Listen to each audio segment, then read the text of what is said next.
Buongiorno. Today we're going to be talking all about buying a house in Italy, which I know is an end goal for many people learning Italian. So we're going to talk about some of the vocab, common mistakes, and a couple of example conversations to just show you exactly how you can approach this when you get to Italy. Okay, so some common mistakes if you're coming from English is translating real estate, maybe a bit more if you're American, literally as estate reale, yeah, which is just completely wrong, unfortunately. For the first part, estate means summer, and it's just a nonsense phrase. But in Italian, we'll say immobiliare or beni immobili. So if you've never seen that word before, immobiliare is going to talk about real estate, and we have an estate agent would be un agente immobiliare, real estate agent. Okay, another small one. If you say something like io compro una casa, if instead of sto per comprare, which means I'm about to buy, or sto comprando, which is just a bit of a timing confusion. Compro una casa is like I buy a house. Exactly as I've said that. We don't really say in English, I buy a house, do we? We say, I've bought a house, I'm buying a house, I want to buy a house, and all of those phrases translate slightly differently, but none of them translate to io compro una casa. Common one would be confusing affitto with mutuo. Yeah, two different ones. And using proprietario for both landlord and homeowner. Okay, this isn't the worst mistake in the world, but padrone di casa is a bit more specific for landlord.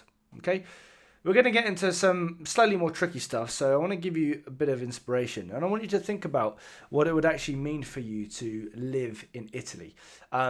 And live in Italy and speak Italian. I want you to think about how proud of yourself you would be that you've learned Italian from scratch, how you would feel about making new friends and actually meeting Italian people there, and really just reflecting on, hopefully what has been a dream for you for a long time, whether that's moving for love, for work, for whatever reason.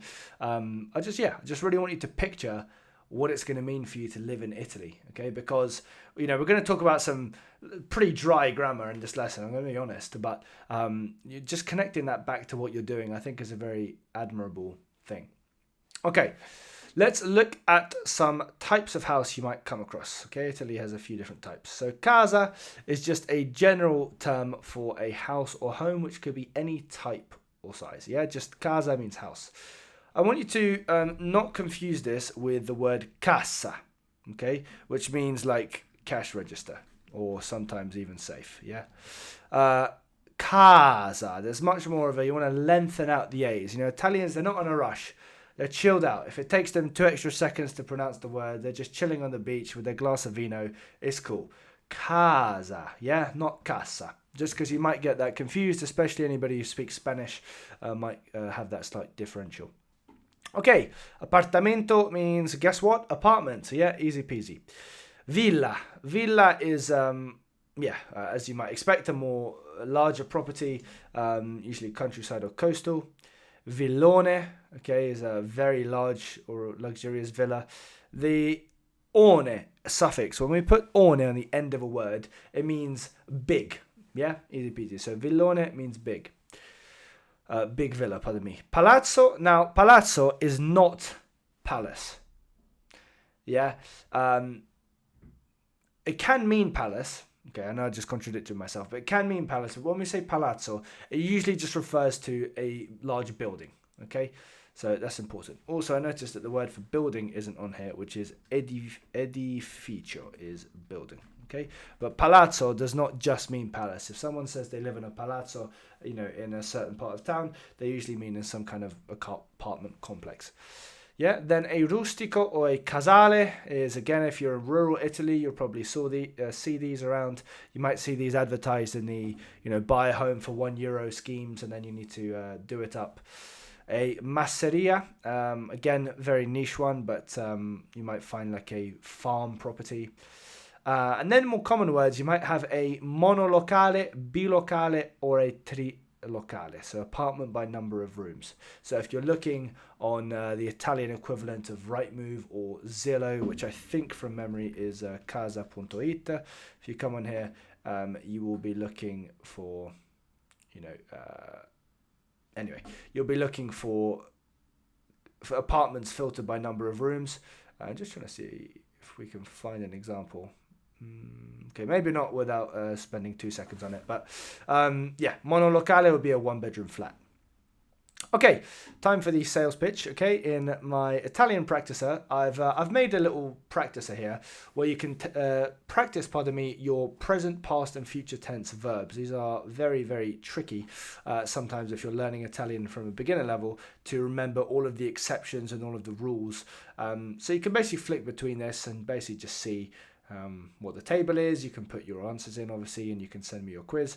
I got frustrated that there wasn't a easy way to just search for only, let's say, future tense exercises. So basically I just made this to hopefully to try and solve that problem, and I'd love to get a bit of feedback on it. So if you can give this a go, I'd really appreciate it, and I'll leave a link to that in the description below the video.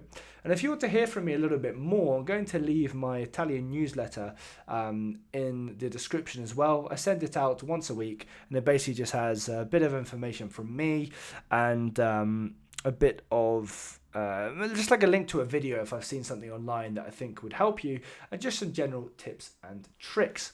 Okay, back to the video. Let's keep going with some more vocab. So, immobiliare, we talked about already. Agenzia immobiliare. So, we talked about agente immobiliare as a estate agent, yeah, or realtor or estate agent. But the actual estate agency is the agenzia immobiliare. Mutuo, mortgage. Caparra is the down payment or deposit. Rogito is the final deed signing, which would be like the kind of completion here in the UK. You'll be looking very commonly for metri quadri, okay? Very important, Italy does not use square feet. Okay, maybe if you have an international listing, you'll probably see it in both units, but metri quadri is what we use in Italy.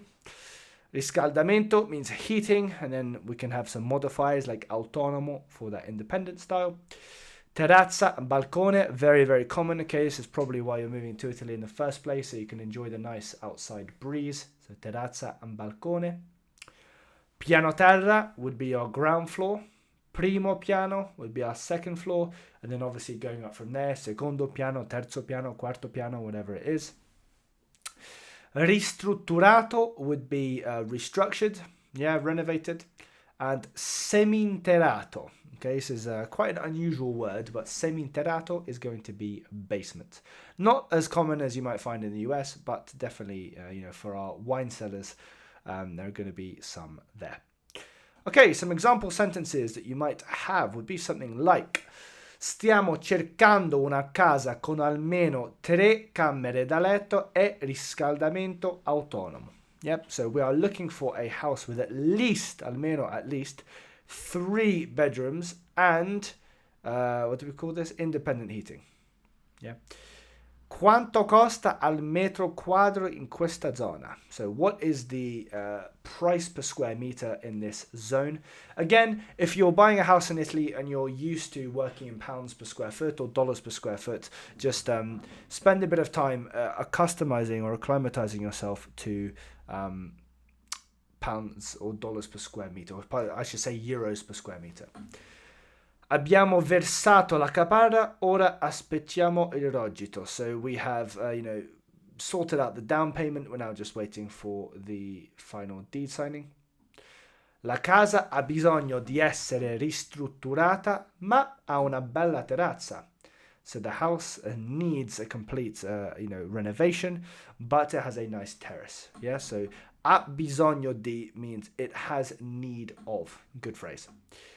Il mutuo è stato approvato dalla banca finalmente. So the mortgage has finally been approved by the bank.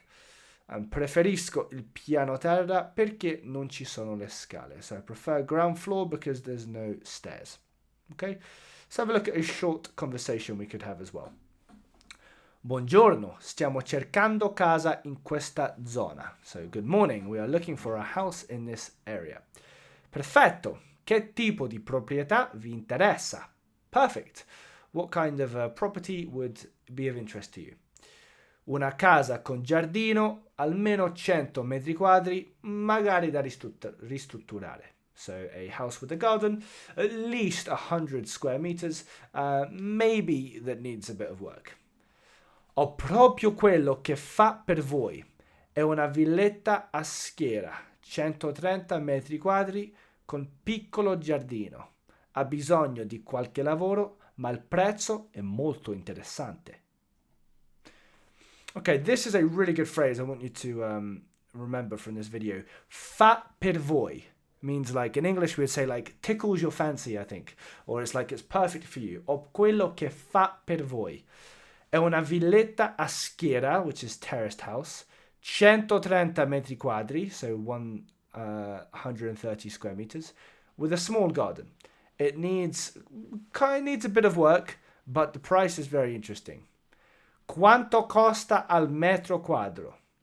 3.000 euro al metro quadro. La zona è molto richiesta e c'è la metropolitana a 5 minuti. So how much is it in per square meter? It's 3,000 euros per square meter. The area is very sought after, and the metro is 5 minutes away. Possiamo vedere la casa questo weekend? Can we see the house this weekend? E per il mutuo, collaborate con qualche banca? And as pertains to the mortgage, do you work with a bank? Certamente, sabato mattina va bene? Eh sì, lavoriamo con 3 banche diverse per il finanziamento.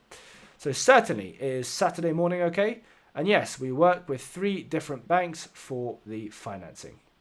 Okay, hope that was helpful. I'm going to link a video here that I think will make sense for you to watch right after this one. So I will see you there very shortly.